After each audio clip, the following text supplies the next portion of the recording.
உலக புகழ்பெற்ற மருத்துவர் வில்லியம் பிரிண்டன் அவர்களுடைய வாழ்க்கை வரலாறு தான் நம்ம இந்த வீடியோவில் பார்க்க போகிறோம். 1823 நவம்பர் 20 அன்னைக்கு இங்கிலாந்துடைய உஸ்டர்ஷரில் இருக்கிற கிடர்மின்ஸ்டரில் பிறக்கிறார் வில்லியம் பிரிண்டன். இவர் கூட பிறந்தவங்க ஒரு எல்டர் பிரதர் இருந்திருக்கிறாங்க. இவருடைய அப்பாவான ஹென்ரி பிரிண்டன் ஒரு கார்பெட் மேனுஃபேக்சரராக, அதாவது கம்பள உற்பத்தியாளராக இருந்திருக்கிறாங்க. இவருடைய குடும்பம் நல்ல நிலையில் வாழ்ந்து வந்திருக்கிறாங்க. வில்லியம் பிரிண்டன் குழந்தை பருவத்திலிருந்து நேச்சர், இயற்கையின் மீது ஆர்வம் கொண்ட ஒரு குழந்தையாக வளர ஆரம்பிச்சிருந்தாங்க. இதன் காரணமாக இவர் வளர வளர நிறைய இயற்கை சார்ந்த இடங்களுக்கு பயணம் போகிறதை இவருடைய பொழுதுபோக்காக வில்லியம் பிரிண்டன் ஏற்படுத்திக்கிட்டு வந்தாங்க. இந்த நிலையில் கரெக்டாக 1828 ஆண்டுடைய ஆரம்ப காலகட்டத்தில் வில்லியம் பிரிண்டனுக்கு 4 வயது இருக்கும்போது, அதாவது வில்லியம் பிரிண்டன் நவம்பரில் பிறந்திருந்தனால 1828 ஆண்டுடைய ஆரம்ப காலகட்டத்தில் வில்லியம் பிரிண்டனுக்கு 4 வயது இருந்தது. அப்போ இவருடைய அப்பா இவரை படிக்க வைக்கிறதுக்காக அந்த கிடமின்ஸ்டர்லேயே இருக்கக்கூடிய ஒரு பிரைவேட் பிரைமரி ஸ்கூலில் இவரை சேர்த்துடுறாங்க. அங்கு சேர்ந்து வில்லியம் பிரிண்டன் இவருடைய ஆரம்ப கல்வியை படிக்க ஆரம்பிச்சிருந்தாங்க. தொடக்கம் முதலே பள்ளி பாடங்களை ரொம்ப நல்லா படிக்கக்கூடிய ஒரு பிரில்லியண்டான ஸ்டூடெண்டாக வில்லியம் பிரிண்டன் திகழ்ந்து வந்தாங்க. மேலும் வில்லியம் பிரிண்டனுக்கு இவருடைய ஆரம்ப கல்வியின் போதிலிருந்து ஓவியங்கள் வரைகிறதுல நிறைய ஆர்வம் ஏற்பட ஆரம்பிக்குது. இதன் காரணமாக வில்லியம் பிரிண்டன் நிறைய ஓவியங்கள் வரைய ஆரம்பிச்சிருந்தாங்க. வரைகிறதுல ஆர்வம் மட்டும் இல்லாமல் வில்லியம் பிரிண்டனுக்கு ஓவியங்கள் வரைகிறதுல திறமையும் அதிகமாக இருந்து வந்தது. பிறகு 1833 ஆண்டுடைய ஆரம்ப காலகட்டத்தில் இவருடைய 9 வயதில் வில்லியம் பிரிண்டன் இவருடைய ஆரம்ப கல்வியை முடிச்சிடுறாங்க. இதுக்கப்புறமா இவருடைய அப்பா இவரை மேற்கொண்டு படிக்க வைக்கிறதுக்காக அதே கிடமின்ஸ்டர்லேயே இருக்கக்கூடிய ஒரு பிரைவேட் கிராமர் ஸ்கூலில் இவரை சேர்த்துடுறாங்க. அது ஒரு ஹை ஸ்கூலாக இருந்தது. அங்கு சேர்ந்து வில்லியம் பிரிண்டன் இவருடைய ஹையர் எஜுகேஷன், உயர்கல்வியை படிக்க ஆரம்பிச்சிருந்தாங்க. உயர்கல்வியின் போது வில்லியம் பிரிண்டன் லட்டின், ஜெர்மன், கிரீக் போன்ற லாங்குவேஜஸை கற்றுக்கிட்டு வந்தாங்க. இந்த நிலையில தான் வில்லியம் பிரிண்டனுக்கு மருத்துவம் படிக்கணும் அப்படின்ற எண்ணம் ஏற்படுது. இதன் காரணமாக வில்லியம் பிரிண்டன் மருத்துவம் படித்து மருத்துவர் ஆகணும் அப்படின்னு இவருடைய உயர்கல்வியின் போது டிசைட் பண்ணிடுறாங்க. இதுக்கப்புறமா 1840 ஆண்டுடைய ஆரம்ப காலகட்டத்தில் இவருடைய 16 வயதில் வில்லியம் பிரிண்டன் இவருடைய ஹையர் எஜுகேஷனை முடிச்சிடுறாங்க. இதுக்கப்புறமா வில்லியம் பிரிண்டன் மருத்துவம் படிக்கணும்னு விரும்பினால ஃபஸ்ட்டு இவருடைய அப்பா அதே கிடமின்ஸ்டர்லேயே இருக்கக்கூடிய ஒரு சர்ஜன், ஒரு அறுவை சிகிச்சை நிபுணர்கிட்ட இவரை ஒரு அப்ரெண்டிஸாக அனுப்புகிறாங்க.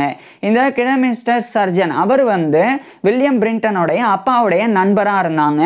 ஸோ அவர்கிட்ட வில்லியம் பிரிண்டனை இவருடைய அப்பா ஒரு அப்ரெண்டிஸாக இவரை அனுப்புகிறாங்க.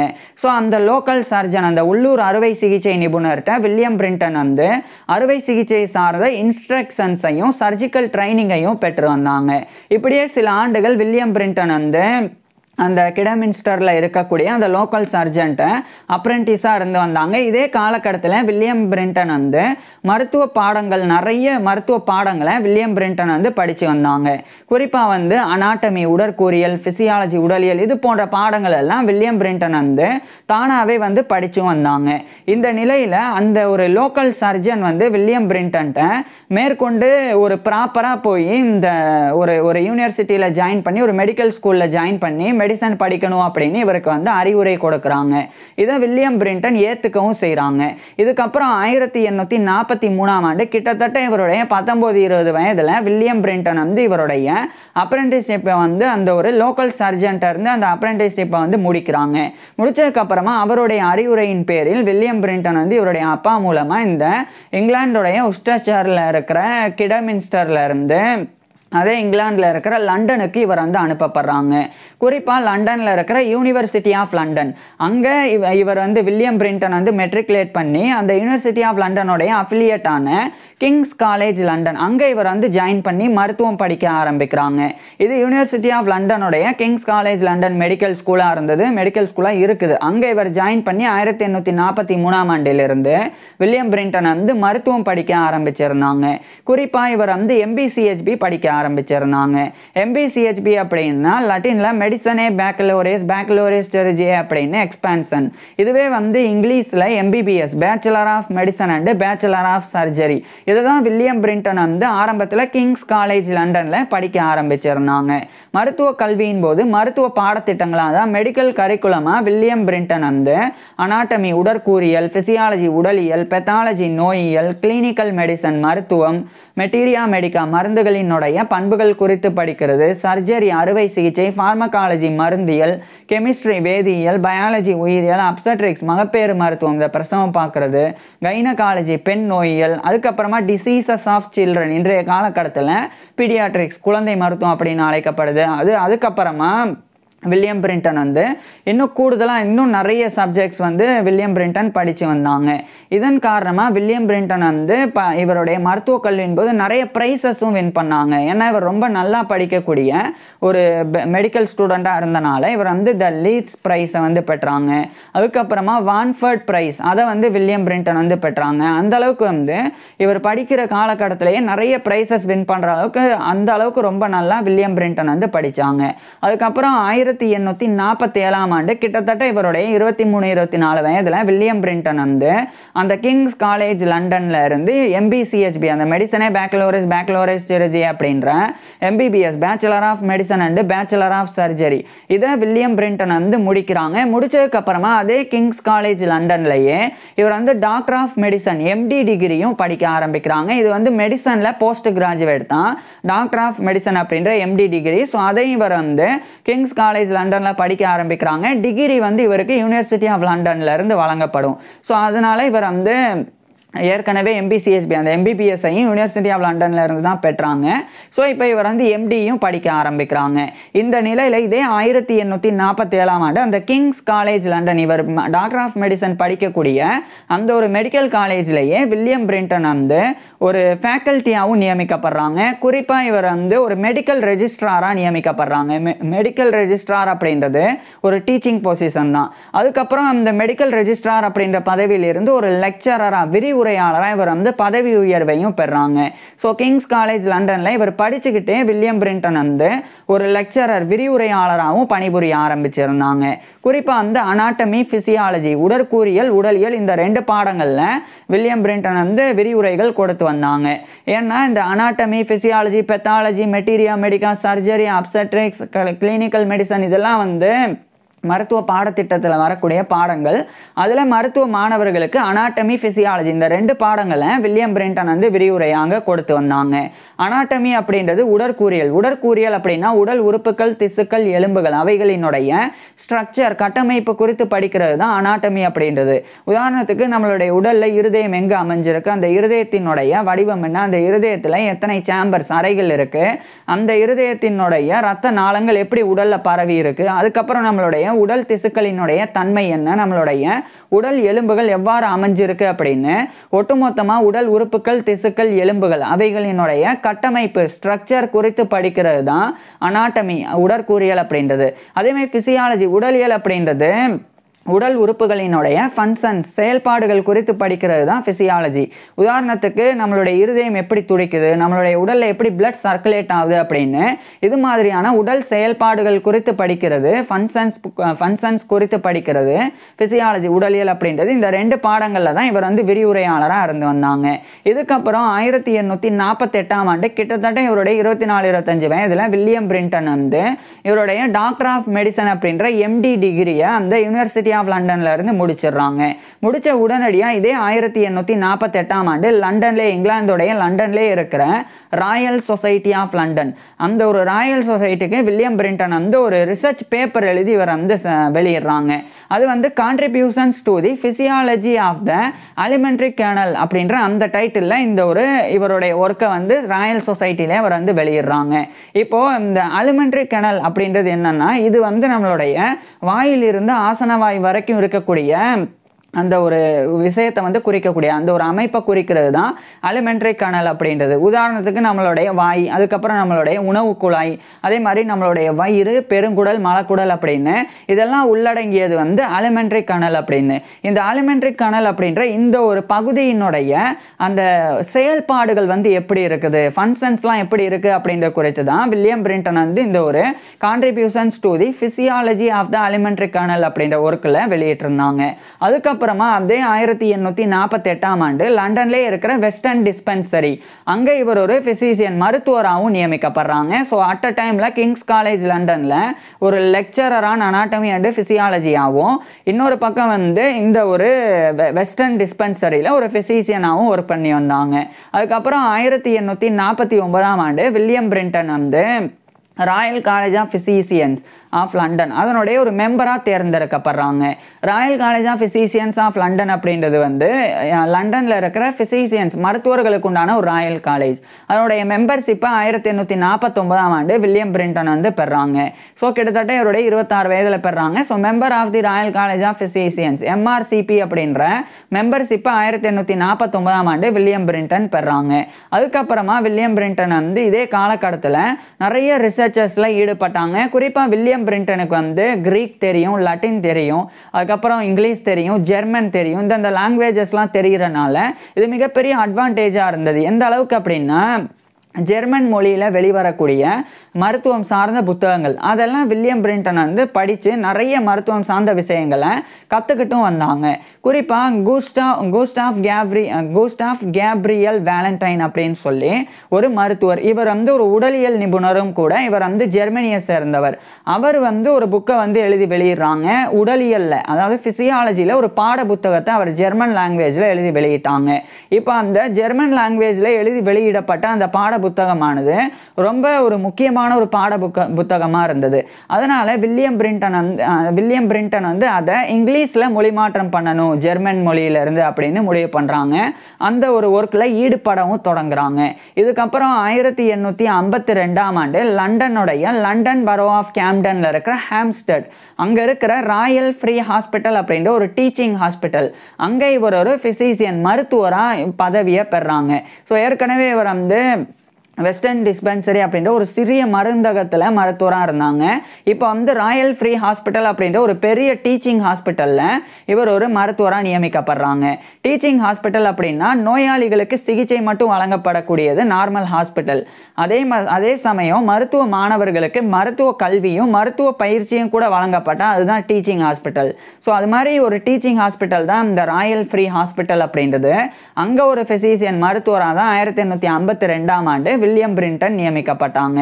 அதுக்கப்புறம் 1853ஆம் ஆண்டு இந்த கிங்ஸ் காலேஜ் லண்டன் அதனுடைய lecturer on anatomy and physiology அந்த பதவியிலிருந்து விலகுறாங்க.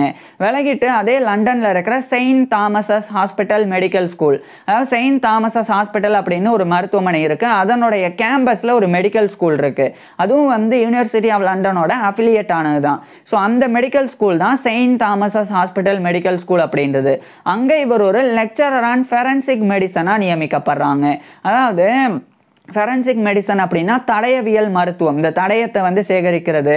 ஸோ அது சார்ந்த மருத்துவம். அந்த ஃபெரன்சிக் மருத்துவத்தை மருத்துவ மாணவர்களுக்கு விரிவுரையாக கொடுக்கக்கூடிய ஒரு விரிவுரையாளர் லெக்சரராக 1853ஆம் ஆண்டு செயின்ட் தாமஸஸ் ஹாஸ்பிட்டல் மெடிக்கல் ஸ்கூலில் வில்லியம் பிரிண்டன் வந்து நியமிக்கப்படுறாங்க. ஸோ ஒரு பக்கம் ராயல் ஃப்ரீ ஹாஸ்பிட்டலுடைய ஃபிசிஷியன், இன்னொரு பக்கம் செயின்ட் தாமஸஸ் ஹாஸ்பிட்டல் மெடிக்கல் ஸ்கூலோடைய லெக்சரர் ஆன் ஃபெரன்சிக் மெடிசன். இதுக்கப்புறம் அதே 1853ஆம் ஆண்டு தான் அந்த கூஸ்டாஃப் கேப்ரியல் வேலண்டைன் அவருடைய புக்கை வந்து இவர் இங்கிலீஷில் டெக்ஸ்ட் புக் ஆஃப் ஃபிசியாலஜி அப்படின்னு சொல்லி உடலியலின் பாடநூல் அப்படின்ற டைட்டிலில் 1853ஆம் ஆண்டு வில்லியம் பிரிண்டன் வந்து வெளியிட்டாங்க. வெளியிட்ட பிறகு அது ரொம்பவும் வந்து ஒரு முக்கியமான ஒரு ஒர்க்காக வந்து இருந்தது. இவருடைய கான்ட்ரிபியூஷன் வந்து ரொம்ப இம்பார்ட்டண்ட்டானதாக இருந்தது. இதுக்கப்புறம் 1854ஆம் ஆண்டு அந்த இங்கிலாண்டோடைய லண்டனில் இருக்கிற royal college of physicians of London அதனுடைய மெம்பராக இவர் 1849 தேர்ந்தெடுக்கப்பட்டாங்க. இப்போ 1854ஆம் ஆண்டு அந்த ராயல் காலேஜ் ஆஃப் ஃபிசிஷியன்ஸோடைய ஒரு ஃபெல்லோவாகவும் தேர்ந்தெடுக்கப்படுறாங்க. So fellow of the royal college of physicians FRCP அப்படின்ற இந்த ஒரு பட்டத்தை கௌரவத்தை 1854ஆம் ஆண்டு வில்லியம் பிரிண்டன் வந்து பெறாங்க. மேலும் இதே 1854ஆம் ஆண்டு கிட்டத்தட்ட இவருடைய 30-31 வயதில் வில்லியம் பிரிண்டன் வந்து மேரி டான்வர்ஸ் அப்படின்ற ஒரு பெண்ணை வந்து திருமணம் பண்ணிக்கிறாங்க. திருமணத்துக்கு அப்புறமா வில்லியம் பிரிண்டனுக்கும் இவருடைய மனைவியான மேரி டான்வர்ஸ் பிரிண்டன் இவங்க 2 பேருக்குமே 6 குழந்தைகள் பிறந்தது. இது வில்லியம் பிரிண்டனுடைய பர்சனல் லைஃப், தனிப்பட்ட வாழ்க்கையாக இருந்தது. இதுக்கிடையில் இன்னொரு பக்கம் வில்லியம் பிரிண்டன் வந்து தொடர்ச்சி அவருடைய கான்ட்ரிபியூஷன்ஸை வந்து கொடுத்து வந்தாங்க. குறிப்பாக இவர் வந்து அலிமெண்ட்ரி கர்னல் அதில் ஏற்படக்கூடிய பாதிப்புகள், அதனுடைய கட்டமைப்பு மற்றும் செயல்பாடு குறித்துலாம் இவர் ரிசர்ச் பண்ணாங்க. அதே மாதிரி இன்டெஸ்டினல் அப்ஸ்ட்ரக்ஷன் அப்படின்னு சொல்லி இந்த குடல் அடைப்பு அப்படின்னு ஒரு டிஸார்டர் இருக்கு, அது குறித்தும் ஒரு டிசீஸ், அது குறித்தும் வில்லியம் பிரிண்டன் வந்து ரிசர்ச்லாம் பண்ணாங்க. பிறகு 1856ஆம் ஆண்டு வில்லியம் பிரிண்டன் வந்து ஒரு முக்கியமான ரிசர்ச் ஒர்க்கை வந்து வெளியிட்டாங்க. அதை வந்து on the medical selection of lives for assurance அப்படின்னு சொல்லி, அதாவது அந்த medical selection of lives for assurance அப்படின்னு சொல்லி ஒரு ஒர்க்கு இது 1856ஆம் ஆண்டு வில்லியம் பிரிண்டன் வந்து வெளியிட்டாங்க. அதுக்கப்புறமா கிளினிக்கல் ரிமார்க்ஸ் அப்படின்னு சொல்லி ஒரு சீரீஸை இவர் வந்து த லான்செட் அப்படின்ற ஒரு ஃபேமஸான பிரிட்டிஷ் மெடிக்கல் ஜேர்னல் அதில் வந்து வில்லியம் பிரிண்டன் வந்து அந்த கிளினிக்கல் ரிமார்க்ஸ் அப்படின்றதனுடைய சீரீஸை எழுதி வெளியிட ஆரம்பிக்கிறாங்க. அதுக்கப்புறமா வில்லியம் பிரிண்டன் வந்து ஒரு முக்கியமான விஷயம் பண்ணாங்க. அதுதான் வந்து வயிற்றில் ஏற்படக்கூடிய அல்சர், அதனுடைய செயல்பாடு குறித்து வில்லியம் பிரிண்டன் வந்து ஒரு முக்கியமான ரிசர்ச் பண்ணாங்க. அந்த அல்சர் வந்தால் எப்படி அதனுடைய நோய் தாக்கம் எப்படி இருக்கும், அதே மாதிரி அதனுடைய அறிகுறிகள் எப்படி இருக்கும், அதற்கு எப்படி சிகிச்சை கொடுக்கணும், இது குறித்து இவர் ஒரு புக்கை வந்து எழுதினாங்க. அதை ஒரு ட்ரீட்டஸாகவே எழுதி 1857ஆம் ஆண்டு வில்லியம் பிரிண்டன் வந்து வெளியிட்டாங்க. அதுதான் வந்து pathology symptoms and treatment of the ulcer of the stomach அப்படின்ற டைட்டிலில் வெளியிட்டாங்க. வெளியிட்ட உடனே இது வந்து the first treatise on that subject which had been published in England அப்படின்னு சொல்லி பெயர் பெற்றது. அதாவது இங்கிலாந்தில் வெளியிடப்பட்ட இந்த ஒரு ஸ்டமக்கினுடைய அல்சர் சார்ந்த முதல் முழுமையான ட்ரீட்டஸ், முதல் முழுமையான கட்டுரை அப்படின்னு இந்த ஒரு ஒர்க்கானது அங்கீகரிக்கப்பட்டது. So the first complete treatise on that subject which had been published in England அப்படின்னு சொல்லி. ஸோ இது 1857ஆம் ஆண்டு வில்லியம் பிரிண்டன் வந்து வெளியிட்டாங்க. இது வெளியிட்ட பிறகு இந்த மாதிரி அல்சர் சார்ந்து இங்கிலாந்தில் இவ்வளோ முழுமையான ஒரு ஒர்க்கு, அது எப்படி வந்து ஏற்படுது, அதனுடைய நோய் தாக்கம் எப்படி இருக்கும், அதனுடைய அறிகுறி, அதுக்கு சிகிச்சை எப்படி கொடுக்கணும் அப்படின்றதெல்லாம் வில்லியம் பிரிண்டன் தான் முதல் நபராக இருந்து அதை வந்து விளக்கியிருந்தாங்க. ஸோ ஒரு மிகப்பெரிய ஒரு விஷயமா இருந்தது. இதை வில்லியம் பிரிண்டன் வந்து பண்ணாங்க. இவருடைய இளம் வயதிலேயே, கிட்டத்தட்ட 35 வயசுக்குள்ளேயே வில்லியம் பிரிண்டன் இதை வந்து பண்ணாங்க. இதுக்கப்புறம் செயின்ட் தாமஸஸ் ஹாஸ்பிட்டல் மெடிக்கல் ஸ்கூலோடைய லெக்சரர் ஆன் ஃபெரன்சிக் மெடிசன் அதே பதவியிலிருந்து லெக்சரர் ஆன் ஃபிசியாலஜியாகவும் இவர் வந்து நியமிக்கப்படுறாங்க. ஸோ 2 சப்ஜெக்ட்ஸ், ஃபெரன்சிக் மெடிசன் தடயவியல் மருத்துவம், ஃபிசியாலஜி உடலியல், இந்த 2 பாடங்களை மருத்துவ மாணவர்களுக்கு விரிவுரையாக கற்பிக்கக்கூடிய ஒரு விரிவுரை லெக்சரரா இவர் வந்து நியமிக்கப்படுறாங்க. So lecturer on forensic medicine and physiology இந்த ஒரு பதவியில் வில்லியம் பிரிண்டன் வந்து ஒர்க் பண்ண ஆரம்பிக்கிறாங்க. அதுக்கப்புறம் royal college of physicians of London அதனுடைய ஒரு க்ரூனியன் லெக்சரராக 1859ஆம் ஆண்டு வில்லியம் பிரிண்டன் வந்து நியமிக்கப்படுறாங்க. அதென்ன க்ரூனியன் லெக்சர்ஸ் அப்படின்னா, இது ஒரு மெடிக்கல் லெக்சர், மருத்துவ விரிவுரை. வில்லியம் க்ரூன் அப்படின்னு ஒரு மருத்துவர் இருந்தாங்க. இந்த வில்லியம் க்ரூனுடைய வாழ்க்கை வரலாறு நம்ம ஏற்கனவே பார்த்துருக்குறோம். இந்த வில்லியம் க்ரூன் இறந்த பிறகு அவருடைய பேரில் அவரை கௌரவப்படுத்துறதுக்காக இந்த வில்லியம் க்ரூனுடைய பேரில் க்ரூனியன் லெக்சர்ஸ் அப்படின்னு சொல்லி ஒரு மருத்துவ விரிவுரை, ஒரு மெடிக்கல் லெக்சர் ஆனது ராயல் காலேஜ் ஆஃப் ஃபிசிசியன்ஸில் நிறுவப்பட்டது. அது வருடம் இந்த மெடிக்கல் லெக்சர் வந்து வழங்குறதுக்கு ராயல் காலேஜ் ஆஃப் ஃபிசிசியன்ஸ் தரப்பில் இருந்து தலை சிறந்த மருத்துவர்களில் ஒருத்தர் வந்து தேர்ந்தெடுக்கப்படுவாங்க. அது மாதிரி 1859ஆம் ஆண்டு வில்லியம் பிரிண்டன் வந்து ராயல் காலேஜ் ஆஃப் ஃபிசிசியன்ஸோடைய க்ரூனியன் லெக்சரராக வந்து நியமிக்கப்பட்டாங்க. ஸோ இவர் வந்து இன்டெஸ்டினல் அப்ஸ்ட்ரக்ஷன் அந்த ஒரு நோய் குறித்து இவருடைய மெடிக்கல் லெக்சரை க்ரூனியன் லெக்சரராக இவர் வந்து கொடுத்தாங்க. அதுக்கப்புறம் அதே 1859ஆம் ஆண்டு தான் வில்லியம் பிரிண்டன் வந்து lectures on the diseases of the stomach அப்படின்னு சொல்லி வயிற்றில் ஏற்படக்கூடிய பல நோய்கள் குறித்து ஒரு ஒர்க்கை எழுதி 1859ஆம் ஆண்டு வில்லியம் பிரிண்டன் வந்து வெளியிட்டாங்க. இது வந்து ரொம்ப இம்பார்ட்டண்ட்டான ஒரு அக்கௌண்ட்டாக இருந்தது. எந்த அளவுக்கு அப்படின்னா, வில்லியம் பிரிண்டன் அதில் வந்து ஸ்கார்லட் ஃபீவர் அப்படின்னு சொல்லி ஒரு காய்ச்சல் இருக்குது, அது ஏற்படுறதுல ஆரம்பித்து இன்னும் பல வகையான அஃபெக்ஷன்ஸ் ஏற்படுறது குறித்து வில்லியம் பிரிண்டன் வந்து அந்த ஒரு ஒர்க்கில் எழுதி வெளியிட்டிருந்தாங்க. அதுக்கப்புறமா 1860ஆம் ஆண்டு ராயல் ஃப்ரீ ஹாஸ்பிட்டலோடைய அந்த ஃபிசிசியன் மருத்துவர் அப்படின்ற பதவியிலிருந்து இவர் வந்து விலகுறாங்க. ஏன்னா Saint Thomas's hospital medical school ஒரு இடத்துல இருக்குது, ராயல் ஃப்ரீ ஹாஸ்பிட்டல் இன்னொரு இடத்துல இருக்குது. ஸோ ஒரு இடத்துல மருத்துவராகவும் இன்னொரு இடத்துல விரிவுரையாளராகவும் ஒர்க் பண்ணுறதை விட ஒரே இடத்துல மருத்துவராகவும் விரிவுரையாளராகவும் ஒர்க் பண்ணுறது சிறப்பாக இருக்கும் அப்படின்னு விரும்பி நிறைய ஆண்டுகள் ட்ரை பண்ணாங்க. 1860ஆம் ஆண்டு தான் இவருக்கு வந்து செயின்ட் தாமஸஸ் ஹாஸ்பிட்டலோடைய ஃபிசிஷியன் அப்படின்ற பதவி கிடைச்சது. அதனால தான் ராயல் ஃப்ரீ ஹாஸ்பிட்டலோடைய மருத்துவர் அப்படின்ற பதவியை இவர் வந்து ரிசைன் பண்ணிட்டு 1860ஆம் ஆண்டு செயின்ட் தாமஸஸ் ஹாஸ்பிட்டல் ஒரு பிசிஷியனா ஜாயின் பண்றாங்க. சோ செயின்ட் தாமஸஸ் ஹாஸ்பிட்டலோடைய ஒரு மருத்துவராகவும் அந்த செயின்ட் தாமஸஸ் ஹாஸ்பிட்டலோடைய கேம்பஸ்ல இருக்கிற Saint Thomas's hospital medical school அதனுடைய lecturer on forensic medicine and physiology இந்த 2 பதவியிலையும் 1860ஆம் ஆண்டிலிருந்து வில்லியம் பிரிண்டன் வந்து தொடர்ந்து ஒர்க் பண்ண ஆரம்பிக்கிறாங்க. அதுக்கப்புறமா உணவு முறைகள், நம்மளுடைய செரிமானம், அது குறித்துலாம் வில்லியம் பிரிண்டன் வந்து ஒரு ரிசர்ச் ஒர்க் பண்ணாங்க. அது 1861ஆம் ஆண்டு on food and it's digestion and its digestion being an introduction to dietetics அப்படின்ற டைட்டில் 1861ஆம் ஆண்டு வில்லியம் பிரிண்டன் வந்து இன்னொரு ஒர்க்கை வந்து வெளியிட்டாங்க. இதுக்கப்புறமா ராபர்ட் பென்ட்லி டாட் அப்படின்னு சொல்லி ஒரு மருத்துவர் இருக்கிறாங்க. இந்த ராபர்ட் பென்ட்லி டாடோடைய வாழ்க்கை வரலாறு நம்ம ஏற்கனவே பார்த்துருக்குறோம். அவர் வந்து சைக்ளோபீடியா ஆஃப் அனாட்டமி அண்ட் பிசியாலஜி அப்படின்னு ஒரு புத்தக கலை களஞ்சியத்தை வெளியிட்டு வந்தாங்க. ஸோ அந்த புத்தக களஞ்சியத்தில் உடற்கூறியல் மற்றும் உடலியல் குறித்து இருக்கிறதுல வில்லியம் பிரிண்டன் வந்து 6 ஆர்டிகல்ஸ் வந்து 6 ஆர்டிகல்ஸ் வந்து 6 கட்டுரைகள் எழுதி வெளியிட்டு வந்தாங்க. இதுக்கப்புறம் வில்லியம் பிரிண்டன் வந்து இன்னும் பல ரிசர்ச்லாம் பண்ணாங்க. இன்னும் பல ரிசர்ச் பேப்பர்ஸ் வந்து வில்லியம் பிரிண்டன் வந்து தொடர்ச்சியாக வெளியிட்டு வந்தாங்க. இந்த நிலையில தான் 1863ஆம் ஆண்டு வில்லியம் பிரிண்டனுக்கு வந்து ரீனல் டிசீஸ், அதாவது கிட்னி டிசீஸ், சிறுநீரகத்தில் குறைபாடு இருக்குது, சிறுநீரகத்தில் நோய் தொற்று இருக்குது அப்படின்றது வந்து வில்லியம் பிரிண்டன் வந்து கண்டறிகிறாங்க. அதுக்கப்புறம் 1864ஆம் ஆண்டு வில்லியம் பிரிண்டன் வந்து ரொம்ப வந்து ஒர்க் பண்ண முடியாமல் உடல்நல குறைபாடுனால பாதிக்கப்பட்டு செயின்ட் தாமஸஸ் ஹாஸ்பிட்டலோடைய ஃபிசிஷியன் அப்படின்ற இருந்தும் செயின்ட் தாமஸஸ் ஹாஸ்பிட்டல் மெடிக்கல் ஸ்கூலோடைய lecturer on forensic medicine and physiology அப்படின்ற பொறுப்பிலிருந்தும் இந்த 2 பதவிகளில் இருந்தும் இவர் வந்து ரிட்டையர் ஆயிடுறாங்க. ரொம்ப சின்ன வயசுலேயே ஒரு 40-41 வயதுலேயே வில்லியம் பிரிண்டன் வந்து ரிட்டையர் ஆயிடுறாங்க. ரிட்டையர் அப்படின்னு சொல்றதை விட ரிசைன் பண்ணிடுறாங்க. ரிசைன் பண்ணிட்டு வில்லியம் பிரிண்டன் வந்து வாழ ஆரம்பிக்கிறாங்க இவருடைய தனிப்பட்ட வாழ்க்கையை. இந்த நிலையில இதே 1864ஆம் ஆண்டு இவர் ஏற்கனவே எழுதி வெளியிட்ட lectures on the diseases of the stomach 1859 வெளியிட்டாங்க. அதனுடைய செகண்ட் எடிஷன் 2வது பதிப்பு 1864ஆம் ஆண்டு வில்லியம் பிரிண்டன் எழுதி வெளியிட்டாங்க. இதுக்கப்புறம் இதே 1864ஆம் ஆண்டு இங்கிலாந்துடைய லண்டனில் இருக்கிற ராயல் சொசைட்டி அதனுடைய ஒரு ஃபெல்லோவாகவும் இவர் வந்து தேர்ந்தெடுக்கப்படுறாங்க. So fellow of the royal society FRS அப்படின்ற இந்த ஒரு பட்டத்தை கௌரவத்தை 1864ஆம் ஆண்டு வில்லியம் பிரிண்டன் வந்து பெறாங்க. வில்லியம் பிரிண்டன் வந்து ஓய்வு பெற்றதுக்கு அப்புறமா இங்கிலாந்துடைய லண்டன்ல இருக்கிற குரோவினர் ஸ்கொயர் அங்க இருக்கிற புரோக் ஸ்ட்ரீட்ல தான் வில்லியம் பிரிண்டன் இவருடைய மனைவி குழந்தைகளோட எல்லாம் வாழ்ந்து வந்தாங்க. வில்லியம் பிரிண்டன் வந்து ஓய்வு பெற்றிருந்தாலும் கூட இவர் வந்து வேலையெல்லாம் ரிசைன் பண்ணியிருந்தாலும் ஆராய்ச்சிகளை தொடர்ந்து வில்லியம் பிரிண்டன் வந்து செஞ்சு வந்தாங்க.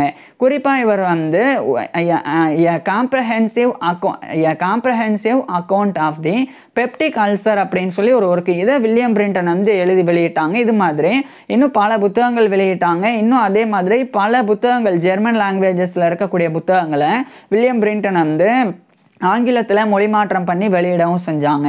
ஸோ இப்பேற்பட்ட நபர் வந்து இறுதியாக இவருடைய உடல்நல குறைபாடு காரணமாக குறிப்பாக ரீனல் டிசீஸ்னால பாதிக்கப்பட்டு 1867ஆம் ஆண்டு ஜனவரி 17 அன்னைக்கு இவருடைய 43 வயதில் வில்லியம் பிரிண்டன் வந்து இறந்து போயிடுறாங்க. ஸோ 1867 ஜனவரி 17 இவருடைய 43 வயதில் வில்லியம் பிரிண்டன் வந்து இறந்து போயிடுறாங்க. இவருக்கு பிறகு தான் வில்லியம் பிரிண்டனுடைய மனைவியான மேரி டான்வர்ஸ் பிரிண்டன், அதுக்கப்புறம் இவருடைய 6 குழந்தைகள் எல்லாரும் வந்து இறந்தாங்க. அதில் வில்லியம் பிரிண்டனுக்கும் இவருடைய மனைவியான மேரி டான்வர்ஸ் பிரிண்டனுக்கும் பிறந்த 6 குழந்தைகளில் ஒரு மகன் வந்து யூனிவர்சிட்டி ஆஃப் கேம்பிரிட்ஜ், அதாவது இங்கிலாந்துடைய கேம்பிரிட்ஜில் இருக்கிற யூனிவர்சிட்டி ஆஃப் கேம்பிரிட்ஜ் அங்கே வந்து மருத்துவம் படித்து வில்லியம் பிரிண்டனுடைய ஒரு மகன் வந்து மருத்துவர் ஆனாங்க. இதெல்லாம் வந்து வில்லியம் பிரிண்டனுடைய பர்சனல் லைஃப், தனிப்பட்ட வாழ்க்கை. இன்னொரு பக்கம் வில்லியம் பிரிண்டனுடைய கான்ட்ரிபியூஷன் அது மிகப்பெரிய அளவில் இருந்தனால இவர் இறந்த பிறகு கிட்டத்தட்ட ஒரு 9 நாளுக்கு அப்புறம் 1867 ஜனவரி 26 அன்னைக்கு எ மெமோர் ஆஃப் பிரிண்டன் அப்படின்னு சொல்லி வில்லியம் பிரிண்டனுடைய வாழ்க்கையை டாக்டர் தாமஸ் பசர்ட் அப்படின்னு ஒரு நபர், இவர் வந்து 1833 1951 அந்த சமயம் வந்து பிறந்தவர்.